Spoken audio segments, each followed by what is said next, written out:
ئەمە دیمەنەکانی جەژنی پاسخایە لە رووسیا کە دوای 40 ڕۆژ بە ڕۆژوبوون بە نەخواردنی گۆشت و شیرەمەنەکان مەسیحیەکان بەم شێوەیە جەژن دەکەن.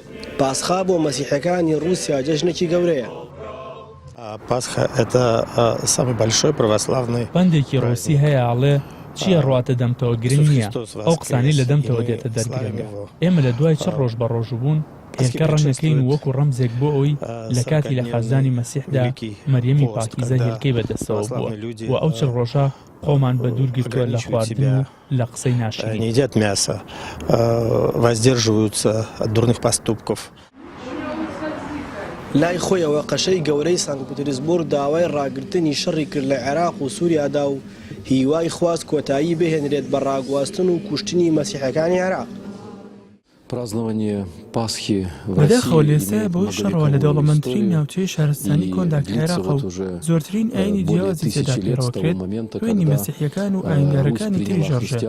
لەم ڕۆژەیە دوعاکەیت ئەو کارانە کۆتاییان پێبێ.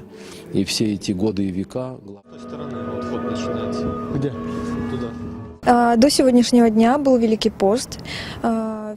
لە دوای بە ڕۆژوبوونی پیرۆز هاتوین بۆ کەنیسە و ئاهەنگ دەگێڕین و کولیچە و هێلکە دەخۆین. هەموو خێزانەکانمان لەسەر مێز کۆ دەبینەوە و سەردانی یەکتر دەکەین. Святая вода,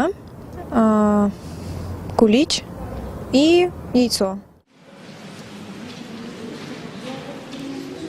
یادکردنەوەی جەژنی پاسخا لە رووسیا تایبەتمەندی خۆی هەیە. بە جۆرێک بەشداربووانی جەژنەکە کولیچەی تایبەت دروست دەکەن و ژمارەیەکی زۆر هێلکە بە ڕەنگی جیاواز ڕەنگ دەکەن. دوای هاتنەوەشیان لە کڵێسا خزم و کەسوکار لەسەر یەک مێزکۆ دەبنەوە و پیرۆزبایی لە یەکتر دەکەن. پاسخا گەورەترین جەژنی ئاینیە لە رووسیا. بەو پێیەی لە ١٧٤ دانیشتوانی رووسیا پەیڕەوی لە ئاینی مەسیحی دەکەن و گرنگی زۆر بەم جەژنە دەدرێت. لە زۆربەی شوێنەکان لە وڵاتە ئاهەنگی بۆ ڕێک دەخرێت.